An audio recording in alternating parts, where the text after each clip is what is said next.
Hey everyone, welcome back. In today's video, we're diving into a recent CNBC episode where commentators break down the latest stock market trends.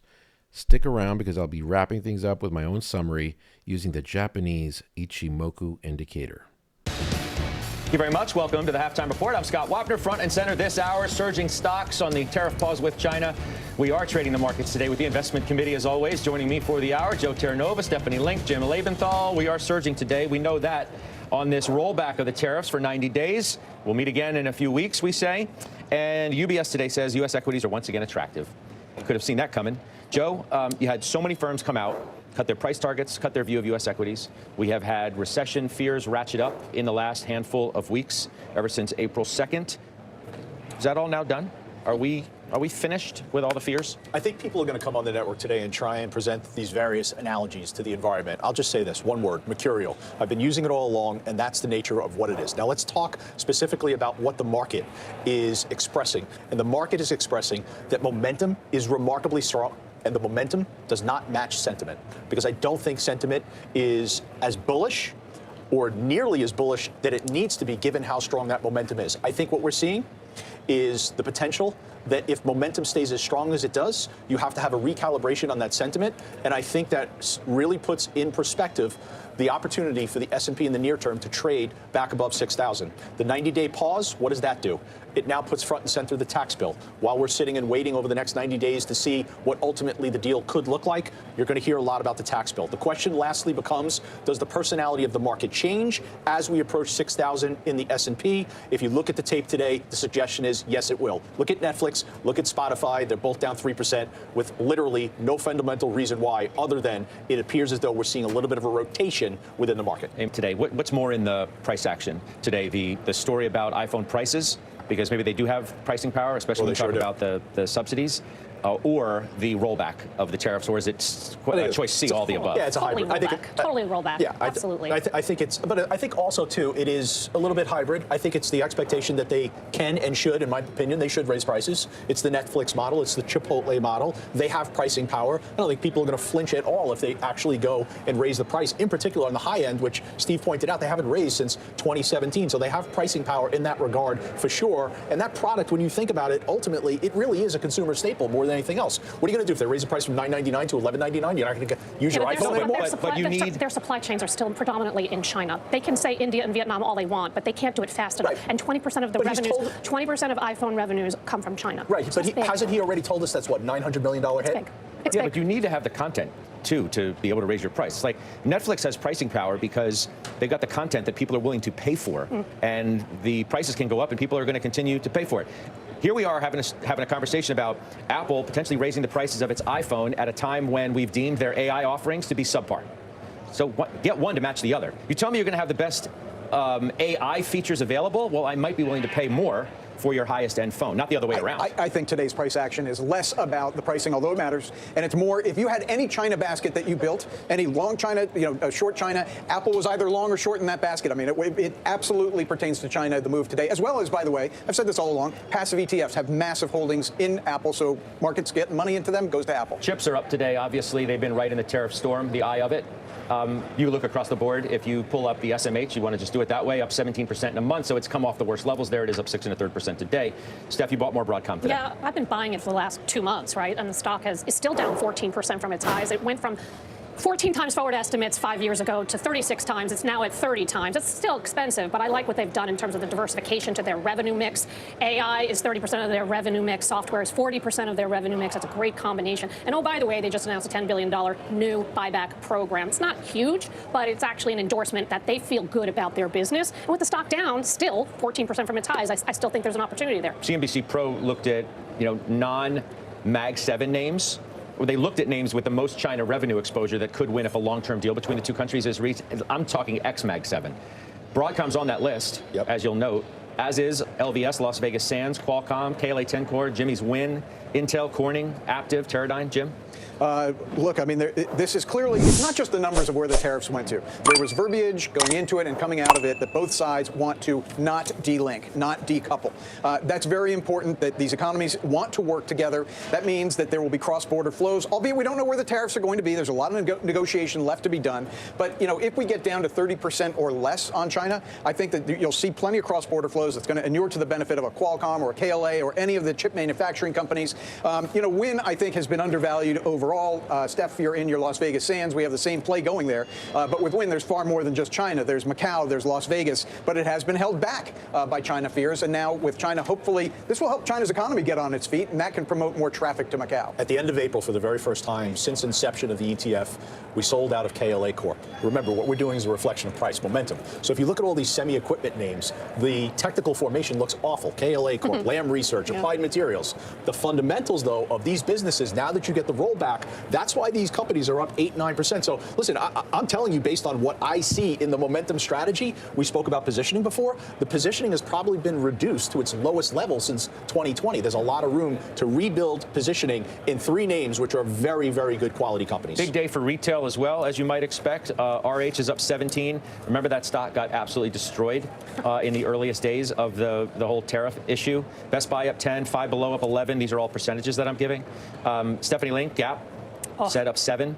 Target's up, even though it got a downgrade to a sell today. I guess you would expect these kinds of gains out of the discretionary space. I mean, Gap just got destroyed because 27% of their supply chains are Vietnam. So now if that gets resolved, that's obviously positive for Gap and others, and you're seeing that today. But the stock still trades at 11 times forward estimates. It yields about 3%. I like the turnaround story with the CEO. He's been there about a year and a half. Zach Posen is their creative director. That's good. So they've got a lot of momentum. They've been gaining market share. They're getting back to basics at Gap. So to me, I like that name a lot. Target, I think that's a silly downgrade. I mean, the stock, my goodness, it's down 38% in the past year. Where were they? So I've been suffering with it, but that stock to me seems like it's awfully cheap at 11 times forward estimates as well. And I think they are trying. They're also trying to get back to basics. I mean, 50% of their business is discretionary. We know that people haven't been buying a lot of discretionary. So I think they are going to fix. They'll get their margins back in order. That to me is a better buy than a sell. It's all about the, the no recession trade today when it comes to retail. Walmart, Costco down. The names we talked about up. The airlines, the hotels, the booking, the casinos, to go out and spend money rather than hoard it. Services. Or just get by with whatever you got, because we don't know where any of this is going. Did you sell Lilly because of this? No.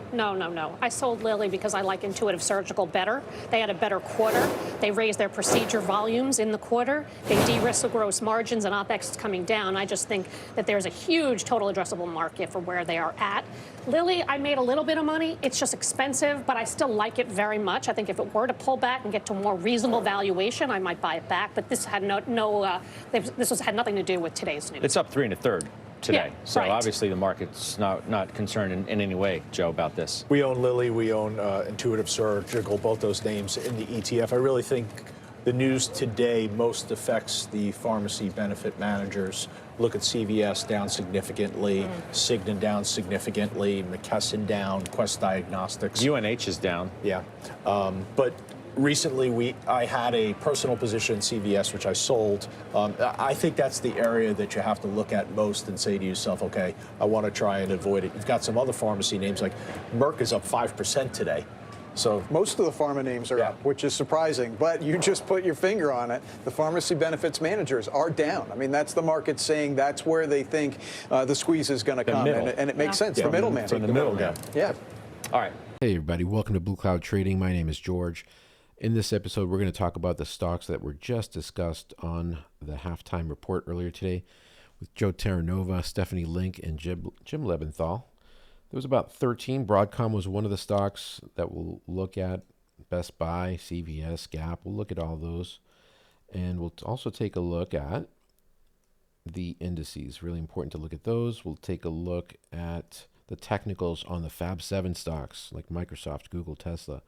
We'll look at some of the strongest sectors and some requests from our members. So without further ado, let's get started. So looking at the headline here, Wall Street equity indices close higher after U.S.-China tariff truce. And basically the U.S. and China announced on Monday that they will slash steep tariffs on each other for 90 days. So 90 days from now, we may have some more issues to deal with. The U.S. said it will cut tariffs imposed on Chinese imports to 30% from 145%, while China said it would cut duties on U.S. imports to 10% from 125%. Let's see, what else? Investors showed some relief by favoring riskier assets and turning away from more defensive bets, but they were still left waiting for clarity on where tariffs would ultimately settle. It's a relief rally because there was a lot of anxiety and angst about tariffs between the U.S. and China, said John Praveen, managing director of Paleo Leon in Princeton, New Jersey, adding that the world's two biggest economies appeared to be working to avoid the worst case tariff scenarios. So, yeah, very interesting. Here's the indices, guys. The Dow Jones was up today, 2.81%. It gapped up in the morning. It didn't really continue moving up. As you can see, it's a slight little incline right after the gap up. And then the same thing with the NASDAQ was up quite a bit, up 4.35%. But then it, throughout the day, it just kind of stayed stable. And then the S&P 500 up 3.26, and the Russell up 3.52. Here is the heat map that kind of shows by the brightness of the color. You can see the lighter the color, the higher the percentage up. Like, for example, if it's a light green like you see here, it's got to be over 3% move. Okay. And yeah, I mean, Apple was up 6.17, Meta was up 7.92, Amazon 8.07, Tesla was up 6.75. All the semiconductors were up here pretty much. So technology sector did really well. What sectors did not do so well today were utilities. Okay, so they got hit a little bit. They're the more defensive area to be. Coca-Cola, tobacco didn't do so well. The telecom services didn't do so good. And so, yeah, that's interesting. Let's take a look at the ETFs. Also, whoops, hold on, wrong thing. I'm just kind of curious to see how these showed up. By the way, sometimes I post these, like a screenshot of these maps on Twitter. So you can find me on Twitter at BlueCloudTrader. Okay, but yeah, it looks like, yeah, pretty much the U.S. sector mid caps did well, U.S. small caps here. So interesting. The crypto ETFs here did not do so well. Fixed income did not do so well. Let's look at the group screener and find out what specific sector was up the most today. Let's refresh that. So it was consumer cyclical, technology, industrials, followed by communication services and healthcare. And then utilities were down 0.92%. So interesting. Let's take a look next at, we're going to start off with the indices, and then we'll take a look at those CNBC stocks that were discussed. So we'll start off with the Dow Jones. Today it gapped up. You can see that little candle right there popped right into the cloud, got above the 200-day moving average. So that's pretty impressive that it gapped that much. And but it is still inside the cloud. So there's still a little bit of indecision based on this indicator that I use, the Ichimoku. So one of the rules of Ichimoku is it's not really a good idea to be entering a new long position when price is either under the Ichimoku cloud or inside the cloud. Always better to wait for that breakout through there. Of course, that also depends on what time frame that you're planning on trading, right? So if you're trading, you're a much more active trader, maybe you're using the 2-hour time frame, in which case, you got a buy signal all the way back here, back on April 23rd with the Dow Jones, right? Pulled back a little bit there, but it moved up approximately 6.11% since that date. So it really depends on what time frame. And this software is great. It's called TC2000. You can look at this, ETF or stock on any time frame that you choose, pretty much, even going down to the 1 minute. This is what the 1 minute looked like today. All right, you can see that. This is what happened. Price gapped up and just it actually declined a little bit until 1 p.m. when it started to pick up again. But and there's a 10-minute for you. Okay, so you can see it stepping up. But if you like the software that I'm using here, you can get this with a $25 coupon by going to my homepage and looking up under my links. There's a links section. I'll probably also put a link under the description section too of this video. So Dow Jones, what would I be doing here? The daily time frame is telling me to hold off still. Again, it depends on what type of trader you are. Now, the daily is looking a lot more bullish. Here's another cool thing that occurred today with the Dow, all right? If you look at one of the other elements of the indicator, the Ichimoku indicator, is the Chiku span. That's the white line that you see right there. That's actually closing prices in a line form, but it's projected 26 periods into the past right there. When you see that white line crossing above the candle 26 periods ago, that specific candle right there, that's actually quite bullish. You can see that that Chiku span has been underpriced for a significant period of time. So this is starting to show a lot more strength. We also broke and closed above the 200-day moving average here. And the cloud itself looks like it's about to have what's called a Kumo twist. It's when the Senku span A, this lighter colored blue line, crosses above the purple line. And that's actually a more bullish cloud, like you see over here, for example. So yeah, I'm starting to think, okay, there's some possibilities here. The one thing that I would also caution on is the fact that there is a high right there. And you can see that we have not taken that high out yet either. So it just makes sense to be very cautious, even in this environment. When you see a big day like this, it's not ultimately the thing that's going to definitely change the markets necessarily. We could have a reversal day tomorrow. Who knows? I mean, anything can happen in the markets. But today was a good day. And here's FEZ. Now here's another ETF. This one represents the Euro stocks. Okay, the top 50 there. What I like about this one, if you look at the weekly chart, it's above the moving averages. It's above the cloud. If you look at the daily time frame, same thing, right? So it's actually a little bit more established in its trend.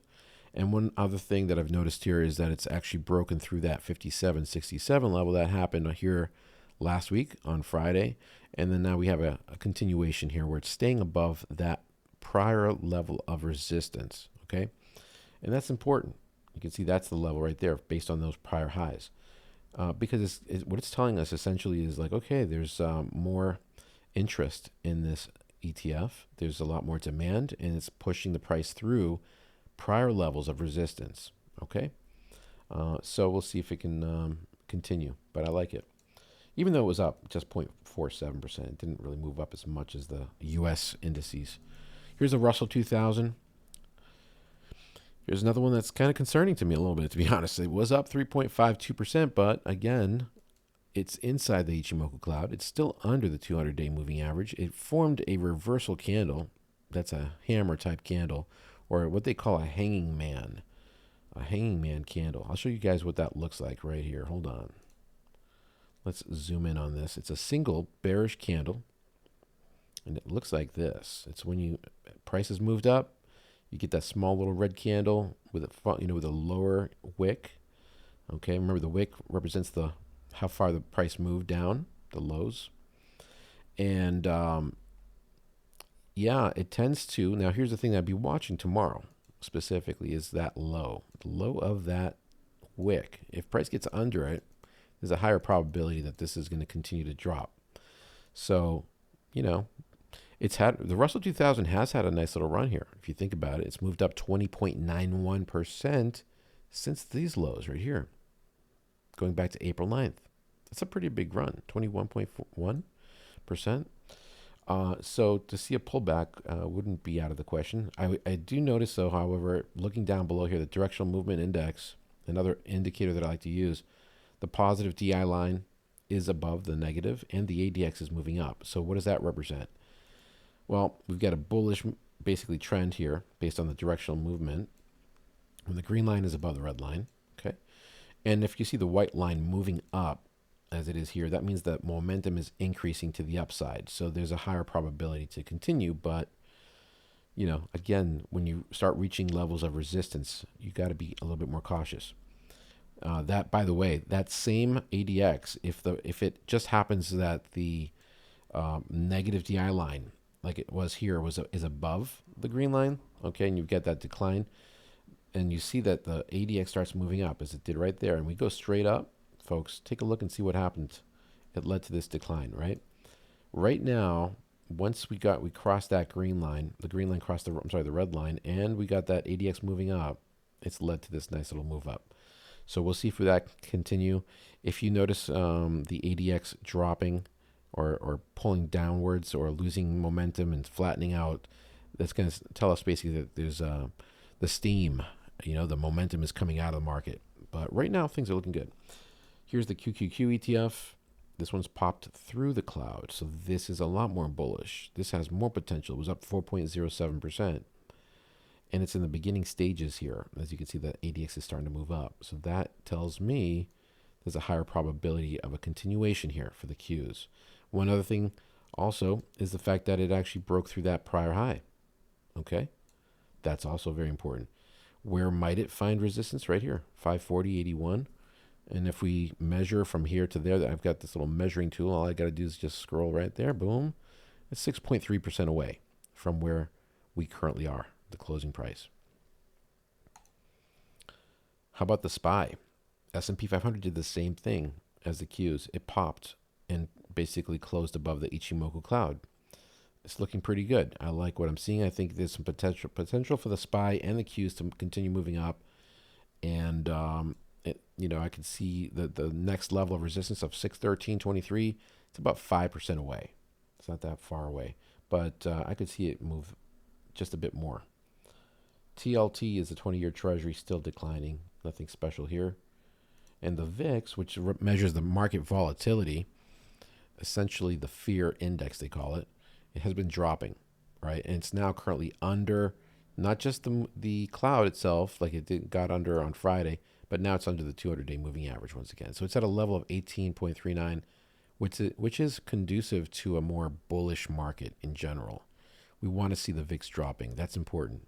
And it was down 16.03% today. All right, now let's take a look at the CNBC stocks that were discussed on the show. I'm not going to spend too much time on these. Just going to run through them very quickly. Here's the Broadcom, for example, popping through the cloud. And you can see that we have basically a crossover here, a bullish Kumo twist that has occurred. I like what I'm seeing with Broadcom on the daily chart. It looks pretty strong.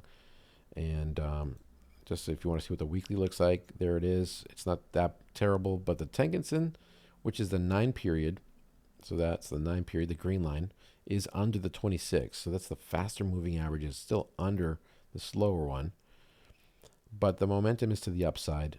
One thing that is kind of concerning, though, on this weekly chart, you'll notice that volume is declining each week.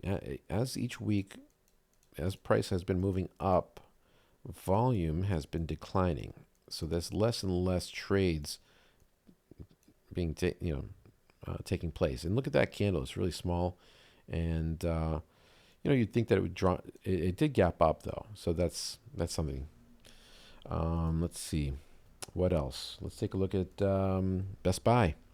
Best Buy is inside the cloud, and look, it reached that 76.29 level and created a spinning top, which is also a reversal candle. Right, spinning top looks a little bit like right there. A wick on the top that's equal to the wick on the bottom in length, small red body. That represents bearishness, okay? CVS, not looking particularly great here. It was down 3.23% today. Let me move this to the left. One of the cool things about TC2000 is you can kind of edit these around and move them where you want to. So let's do that. Let's make this chart a little bigger. I want to be able to see the percentages here. So CVS is it's just finding support, I guess, at this low right here, but it's inside the cloud once again. That's not really that bullish. Gap came up to these prior highs, and look what happened at 25.06. Created a spinning top.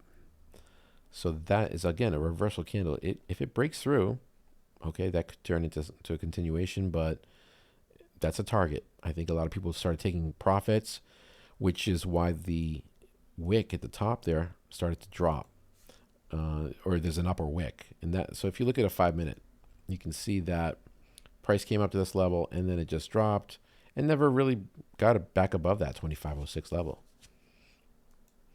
So let's look. ISRG is next. Intuitive Surgical.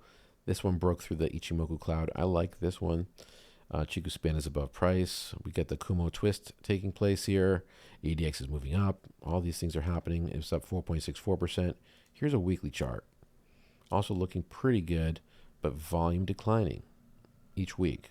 So, although it makes sense that the volume was declining, there was a lot less interest in the markets these last few weeks, right? People were just a little bit concerned about the tariffs. Maybe things will turn around this week. We'll see.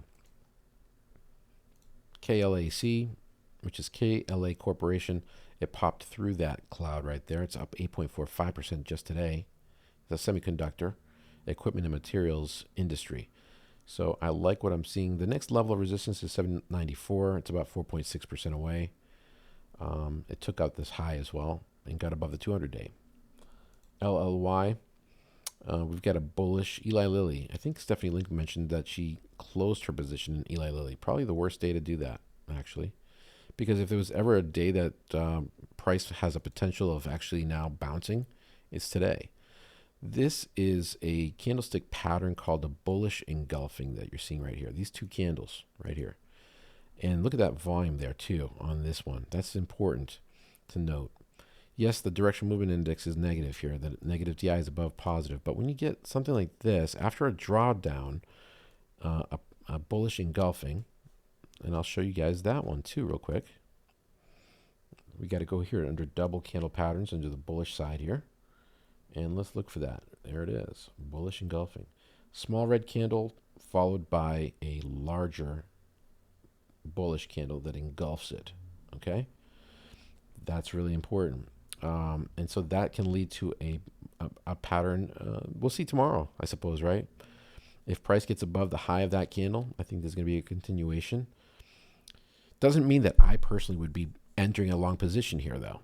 Okay, it's still under the Ichimoku cloud. I tend to like to place trades when price is above the cloud on the daily and the weekly. And we don't have that here on the daily. And I don't think we have it on the weekly either. We don't. So there's a level of resistance right there on the weekly cloud. So, yeah, just letting you know that if you're holding Eli Lilly, it's got some potential to like maybe move up. Okay, and you can look at this on a 2-hour time frame and see it crossed above the Tengen-sen. So it could turn into something. Who knows? We'll find out.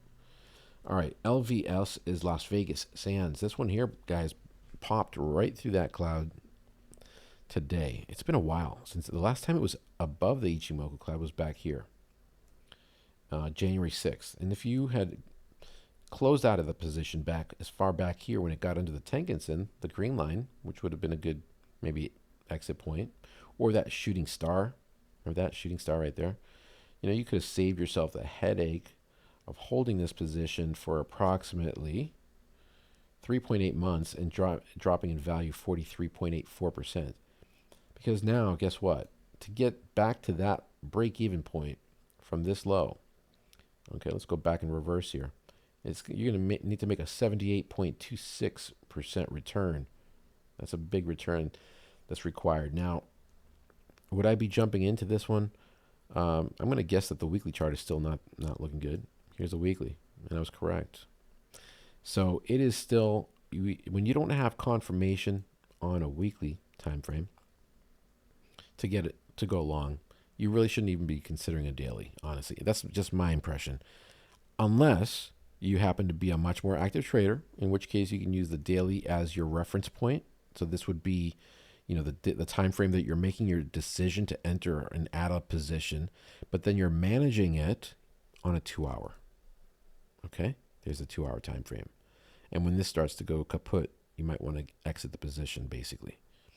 All right. By the way, guys, in case you don't know this, for those of you who are new to this channel, I do exclusive member-only videos, and I did one this weekend, actually. This right here is the homepage, Blue Cloud Trading.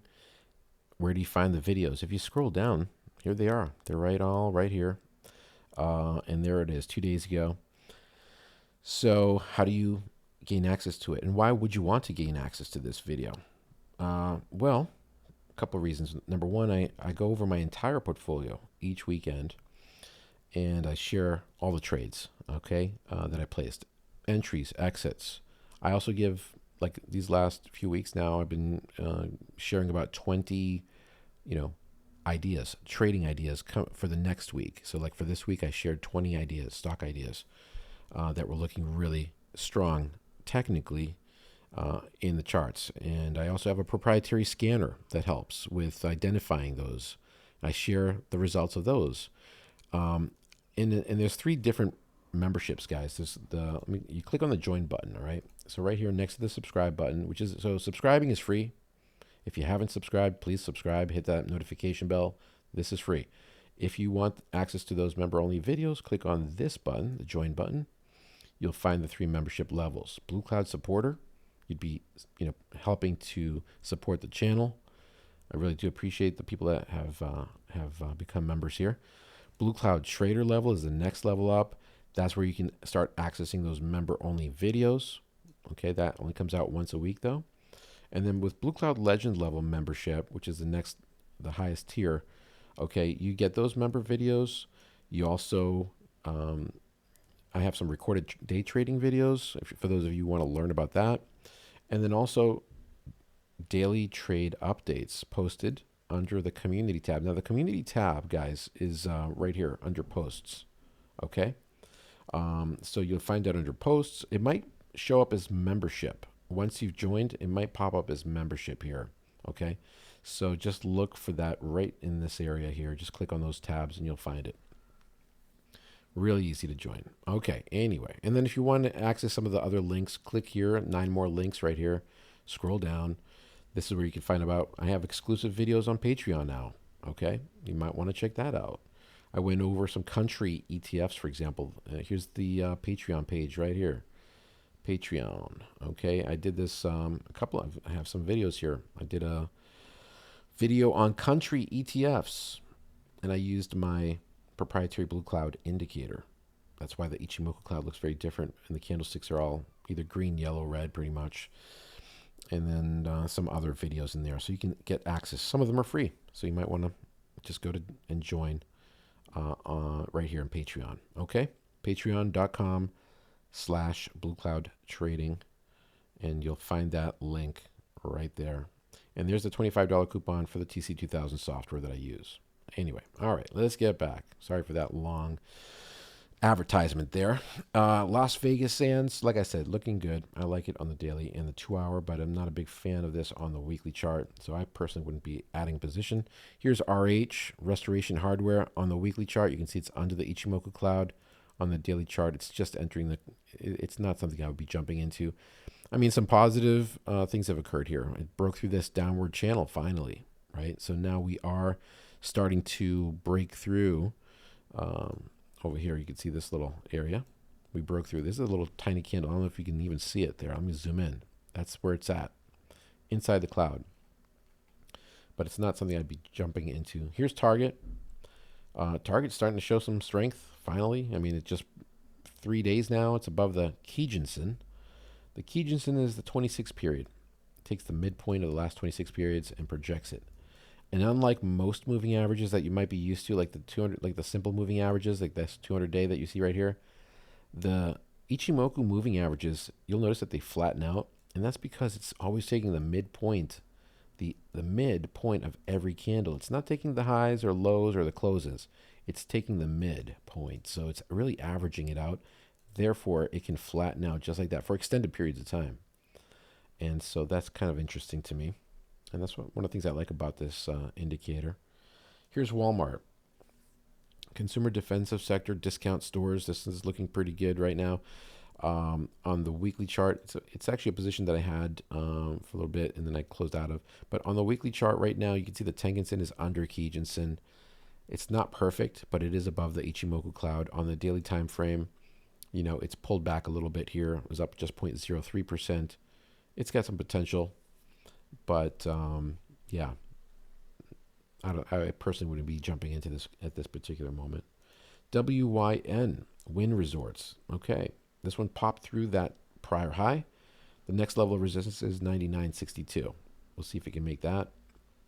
Here's XRT, reaching the 200-day moving average resistance, and there's a spinning top, so that it needs to break through that, in my opinion, first before I'd even consider it. And on the weekly chart, we're still inside the cloud. All right, very quickly now. This video is getting kind of long. The Fab 7 stocks, Microsoft on the weekly chart, finding resistance right there at 448. Okay, it did move up 2.4%. Actually, it did break through that level, but it's got some more levels of resistance above. 456 is the next level. Nvidia on the daily chart, inside the cloud under 200, so I wouldn't be touching that quite yet, but it's getting closer and closer. Here's the weekly chart, guys. We're still inside the cloud. Okay, so it's not really out of the woods yet. Google under the Ichimoku on the weekly, and this is what it looks like on the daily. Same thing. Not looking that great. Up though, 3.74. So this is what I'm talking about. You can have these up days, and you can start getting this feel in your that, hey, this is it. This is where everything turns around. And then a few days go by, and well, all your hopes are taken away, right, from the market. So that's why you have to be extra cautious. Here's Tesla. Let's look at the weekly chart. It popped up, but it created a reversal candle here on the weekly. On the daily time frame, it's stalling right at the cloud, the top of the Ichimoku cloud right there. So yes, it broke through on Friday through that 200-day, and I said, hey, there's a good possibility that it might now, the next target would be the top of the cloud. That's the target. It reached it, and it declined. Here's the 5-minute on Tesla. It reached it. It capped up. It literally touched the opening. That was the opening price right there. Dropped and then just stayed steady, right? So that's where we're at with Tesla. Here's Amazon. This one gapped up. We got a reversal candle. It's still inside the cloud, closed inside the cloud, but it closed above that prior high of 206.21. So Amazon's got some potential. I like what I'm seeing down here with the directional movement index, higher volume, ADX moving up on the daily. Weekly chart, Tenkan-sen is still under Kijun-sen. Not everything is perfect quite yet, but it's starting to show some strength. So I like that. Here's Apple. It's under the cloud. Okay. It broke, did it break a trend line? Not really. This is not really a really accurate trend line there. Hold on. Right there. I guess so. I guess it broke through that little, from that high and that high right there. It did break through, but it's under the 200. I'm sorry. Yeah, it's under the 200 and the cloud. Here's Meta on the daily time frame. Stalled. Look at that. It stalled at this prior area here. Well, I think, oh, wow, that goes back to that level. I'm not sure that's, I suppose it's a relevant resistance level, because you can see right here, it did touch that level. Came up to that level, and it's just barely, it's just kind of sitting right there. If it can break through there tomorrow, then you might have something here, okay? But just keep in mind that the Tenkan-sen is still under the Kijun-sen. The faster moving is still under. All that means is that it's a bearish. It's still not. It's basically a bearish part of the cloud. It's not really all. Not all of the elements are telling us that to go ahead and jump in. If you look also on the weekly chart, the cloud itself. See right there, how there's a Kumo twist, but it's a negative twist. So again, all the news really will move the prices, and they'll change the technicals here. So we'll just see if the news can, at the end of this week, we'll have a better idea of what's going on. Let's see. Okay, and I'm only going to go through some of the strongest sectors here. Industrials. Let's look at the daily chart. Popped up 3.08. Right. I already gave you guys a heads up about that on Thursday and Friday last week. I had it flagged. It popped 3.08, and it's still looking strong, but we got a reversal candle. There's a possibility tomorrow that if price gets under the low of that candle, it will drop down to the Tenkan-sen once again, maybe find support at the 200-day moving average. Here's Bitcoin. This one also dropped a little bit on the daily, but it's finding support still at the Tenkan-sen. Here's Bitcoin ETF, IBIT, and this is also a bearish engulfing, guys, so that could pull back a little bit more tomorrow. It's very likely. Utilities stalled right at the Tenkan-sen. So yes, it was a bad day for the utilities, but it's still strong overall. When you look at the charts on the daily and on the weekly chart, it's still holding up. And gold, GLD. Yes, it was down 2.82. Yes, gold got hit quite a bit today. The question is this a short little, drop? Is it not going to be a sustained or continued drop? And I think it can go either way. We've got a reversal candle here after this decline, so there's a good chance that it could reverse tomorrow if it gets above that cloud. Now, above the high of the candle. If it gets under the Kijun-sen, the 26 period, we might see it drop down to the cloud. All right, so that's what I'd be watching. You can see we also haven't taken out that low right here from that little candle. So that's what I'd be paying attention to. Let me show you what the weekly looks like. See where it is? It's just coming right down to a support level, the Tenkan-sen. And every time it does, it usually bounces. So unless things really change here and the markets really go crazy and move up, gold, in my opinion, is still one of the strongest places to still be temporarily until the technicals tell us otherwise. In the technicals, yes, we've had 4 days here where the price has dropped a little bit, but overall the trend is still intact. And then we've got just three ETFs here that I'm going to talk about. So one of our members had a question about like MAGs, for example, Magnificent 7 ETF. That was up 5.8%. And how does this look? Let's look at the weekly chart. Okay, it's popped above the Kijun-sen, looking pretty strong overall. The cloud is still bearish. Chiku spin is still under the candle on the weekly. On the daily chart, we broke through. All right, this is important. This prior high here has been taken out. So we could certainly see a continuation. This is a hanging man reversal candle though. All right, like I showed you guys earlier, so be careful. Let's look at MTUM. This one here let's start with the weekly chart. Okay, it's above that 217 level. This week it gapped up 2.78%. Here's the daily. It's going to find some resistance around that 229 level. It's about 2.84% away. Another hanging man candle. So be very careful tomorrow. And I think you also asked, what about an alternative to these two? Well, if you're looking for something else that's kind of interesting is the XLG ETF. Okay, this is the S&P 500 Top 50 ETF. And what makes it different? I'll show you guys a little bit. Let's talk about this one a little bit. So the objective of this ETF is basically it tracks the top 50 stocks by market cap in the S&P 500, providing heavy exposure to the Magnificent 7. About 50% of the portfolio is in XLG, okay, of the Magnificent 7, while including other large cap leaders like Berkshire Hathaway, Visa. And why is it an alternative? Offers broader diversification than the Fab 7. There's 50 stocks versus 7, but maintains a significant Magnificent 7 exposure. And its market cap weighting emphasizes the largest players. So XLG. Now, it didn't move up as much as MAGS, right? So MAGS was up 5.8% today. XLG was up 3.82%. But if you're looking for more diversification, this is one way to do it. If you guys want to if you're using the software here, a cool feature of the TC2000, if you want to find out what stocks are within an ETF, right next to the ticker symbol here, there's a little, see that there? It says Open Component Watch List. Okay, if I click on that, it shows me all the stocks. You see that ABBV, right? Adobe. You got everything. Broadcom is in there, BAC, Berkshire.